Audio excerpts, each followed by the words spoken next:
The new atheists aren't too fond of religion. I want to see religion die. I mean, I despise all religion. It's black and white. I don't have to think about this anymore.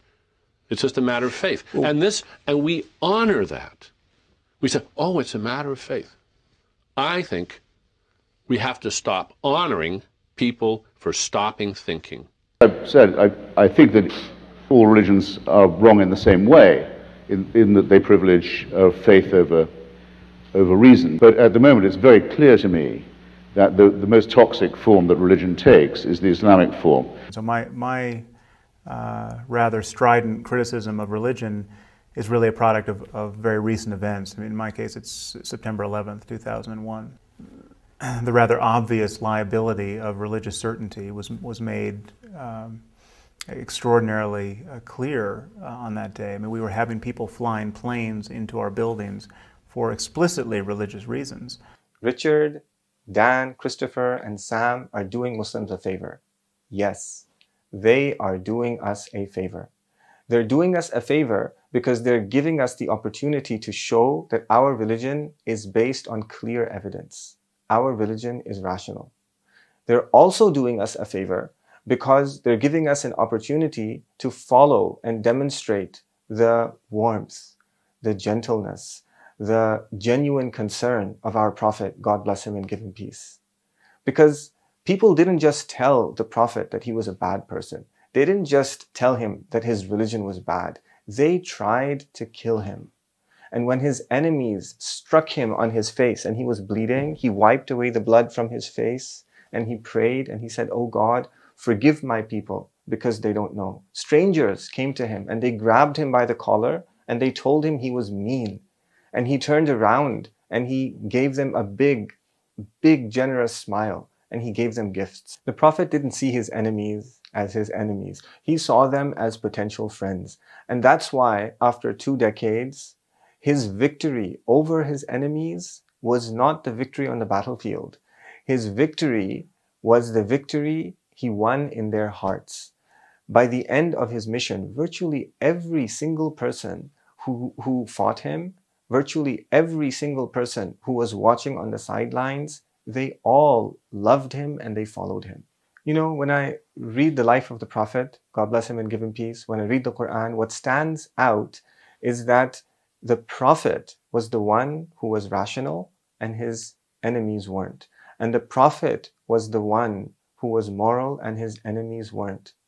Things aren't like that anymore. In our conversations with atheists, we're not rational and we certainly don't seem moral.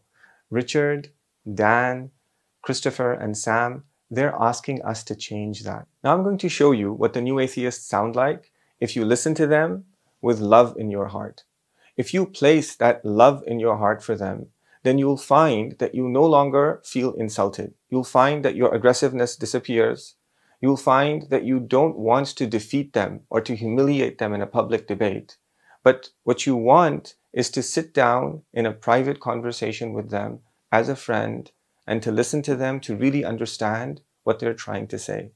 If you do that, then you'll find that they're trying to say 2 things. The first thing you'll hear them say is that religious belief is dangerously irrational. Maybe you've heard them say that before. But this time, because you're listening with love and concern for them in your hearts, you won't hear it as an insult, but you'll hear it as an argument. And you'll find that their argument looks like this. They're saying that religious belief in gods, angels, life after death is unscientific, it lacks evidence, and it's like believing in fairy tales. This makes religious belief irrational. But they're not just saying that religious belief is irrational. They're saying that it's dangerously irrational. And they base this on the observation of religious people, particularly Muslims. They find that when these religious people are confronted with rational arguments that demonstrate that their beliefs are baseless, they feel insulted, they rally together, they use constitutional provisions for the protection of religious freedom and for the protection of religious minorities. They use these constitutional provisions to silence the new atheist arguments. And they're saying that that's dangerous Because when religious people do that, they are using constitutional provisions for the protection of human freedoms. They're using those provisions to deny the atheists their constitutional right to think freely and to express the conclusions of their rational arguments with freedom. Guys, if what they're saying is right, if our belief really is irrational, and if we really are using political means to silence rational opposition to an irrational belief, then they have a point. The second thing that you'll hear them say is that all religions, particularly Islam, are dangerously immoral. Keep that love in your heart. I want you to listen carefully. Don't take it as an insult. We want to hear their argument. Their argument goes like this. They say that religion is a social construct that was invented by cruel people hundreds of years ago. And these cruel people, they positioned themselves as religious authorities, and then they used religion to tell people, you must do this and you cannot do this. And at all times, they told the people, you must venerate the symbols of religion and you must give deference to religious authority, meaning themselves. Those cruel people, they used religion to make people obey them. They told people that if they didn't do exactly what they told them to do, then God, who was on their side, would punish them forever in the hellfire in life after death. They psychologically intimidated people to prevent them from using their minds to see what's right and from using their hearts to do what's right. When the psychological intimidation didn't work, they resorted to harm, they resorted to violence, they resorted to torture, they even resorted to murder.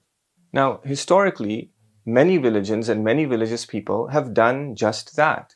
And if for the last 1,400 years, Muslims and Islam have been doing this, then they're right. We have to be able to follow the example of the Prophet, God bless him and give him peace. We have to be able to respond to the new atheists with calmness, with reason, with a smile on our face, and with love for them in our hearts. These two arguments summarize the entire New Atheist project.